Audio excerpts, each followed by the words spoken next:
Ada orang tanya mengapa Indonesia mendapat sebagai anggota penuh BRICS. Dia bertindak. Dia bekerja untuk menyelesaikan masalah tu. Saya nak minta Bacok tarik balik. Seluruh dunia memandang Malaysia hingga negara besar termasuklah Silicon Valley panik dan goyah. Duit kamu murah, tahu tak? DPR Malaysia ramai membahas posisi Indonesia yang kini makin diperhitungkan di kancah global. Mereka tampak berat hati melihat Indonesia menjadi anggota penuh BRICS, sementara Malaysia hanya sebatas mitra. Salah satu anggota DPR mereka bahkan mengakui, banyak negara berebut masuk BRICS karena dianggap bisa meningkatkan pengaruh geopolitik, memperluas akses pasar, dan menarik investasi besar. Di saat bersamaan, DPR sebelah juga mulai panik menghadapi ancaman tarif tinggi dari kebijakan Trump. Alhamdulillah, Datuk Petua, kita telah pun diterima sebagai rakan negara BRICS. Dia bukan jadi sebagai ahli penuh kerana BRICS telah pun mengatakan dia ada moratorium kerana mereka baru menerima 10 negara baru termasuk UAE, Mesir, Ethiopia dan yang lain-lain. Maka mereka perlu menghadamkan terlebih dahulu bagaimana cara untuk mereka mengambil keahlian baru. Kerana BRICS ini merupakan suatu kelab yang longgar. Dia bukan merupakan suatu blok. Dia bukan blok betul-betul. Dia tidak ada treaty-treaty, tidak ada komitmen daripada negara ahli yang perlu mereka patuhi. Tidak ada treaty yang Malaysia perlu tanda tangan. Tidak ada perjanjian-perjanjian yang perlu Malaysia patuhi untuk menjadi rakan negara BRICS. Dia satu kesatuan yang longgar, iaitu untuk kita lebih kepada agenda perdagangan. Maka Malaysia beruntung kerana banyak negara, berpuluh-puluh negara yang mahu menjadi sebagai anggota BRICS ataupun rakan negara BRICS. Tapi kita dipilih termasuk Thailand. Ada orang tanya mengapa Indonesia mendapat sebagai anggota penuh BRICS.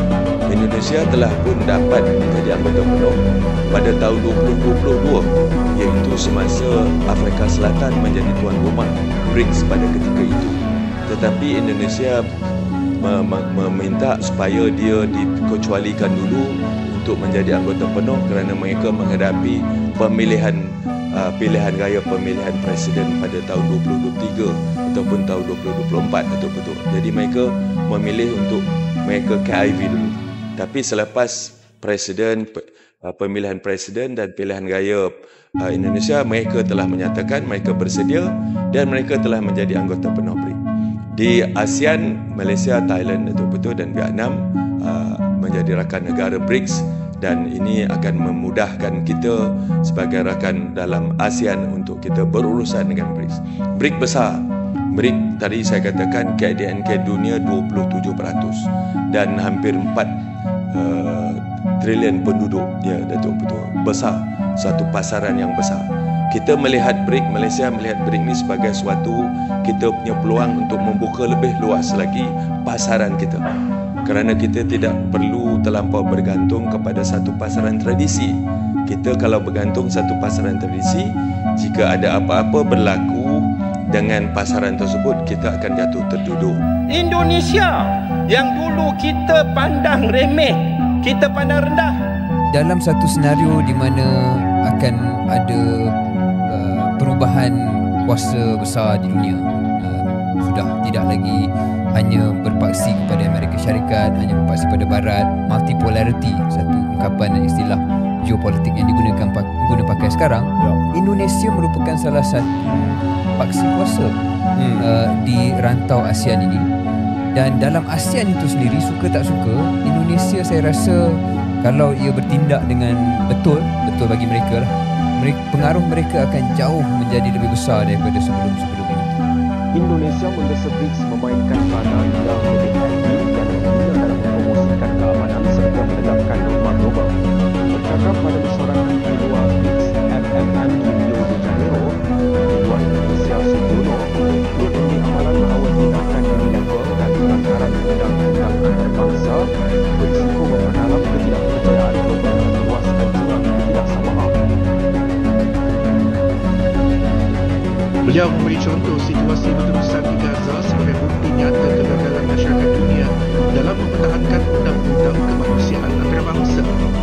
Menurutnya, BRICS mesti berada di barisan hadapan dalam mempertahankan undang-undang antarabangsa dengan penguatkuasaan undang-undang mesti adil, konsisten dan bebas daripada double standard. Malah tiada siapa yang boleh mengatasi undang-undang. Sugiono menekankan kepentingan melindungi institusi undang-undang antarabangsa daripada penguatkuasaan terpilih dan campur tangan politik. Sehubungan itu, tegasnya keputusan Mahkamah Keadilan Antarabangsa ICJ mesti dihormati dan Majlis Keselamatan Pertubuhan Bangsa-Bangsa Bersatu UNSC harus diperkasa untuk melaksanakan mandatnya secara berkesan.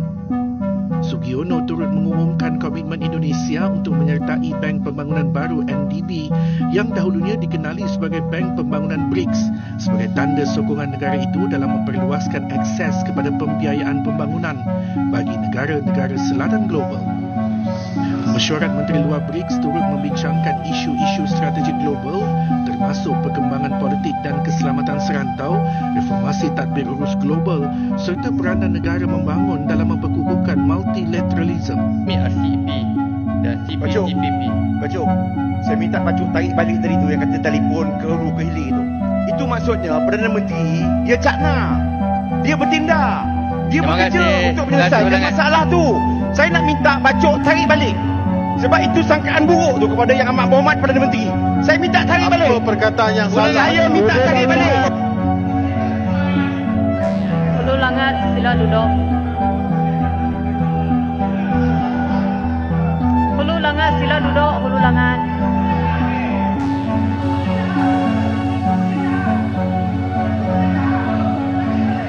Hulu Langat, sila duduk, sila duduk. Tenang, tenang semua. Aku bodek kamu. Hulu Langat, rehat dulu Hulu Langat.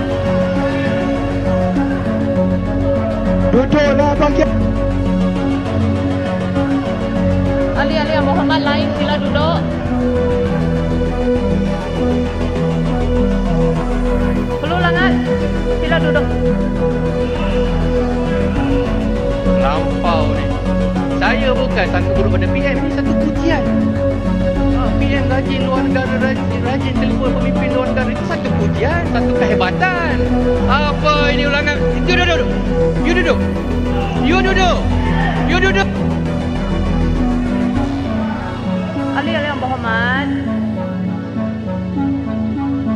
Terima kasih Puan Yang Ketua. Terima kasih kerana memberikan ruang kepada Bacuk untuk berserta dalam pembahasan yang penting hari ini berkenaan dengan kesan dan tindakan terhadap dasar tarif sepihak oleh Amerika Syarikat atas semua negara tersebut, Malaysia tidak terkecuali. Dua perkara yang Bacuk ingin bangkitkan. Yang pertama, pendekatan keseluruhan negara ataupun whole of nation approach, satu saranan.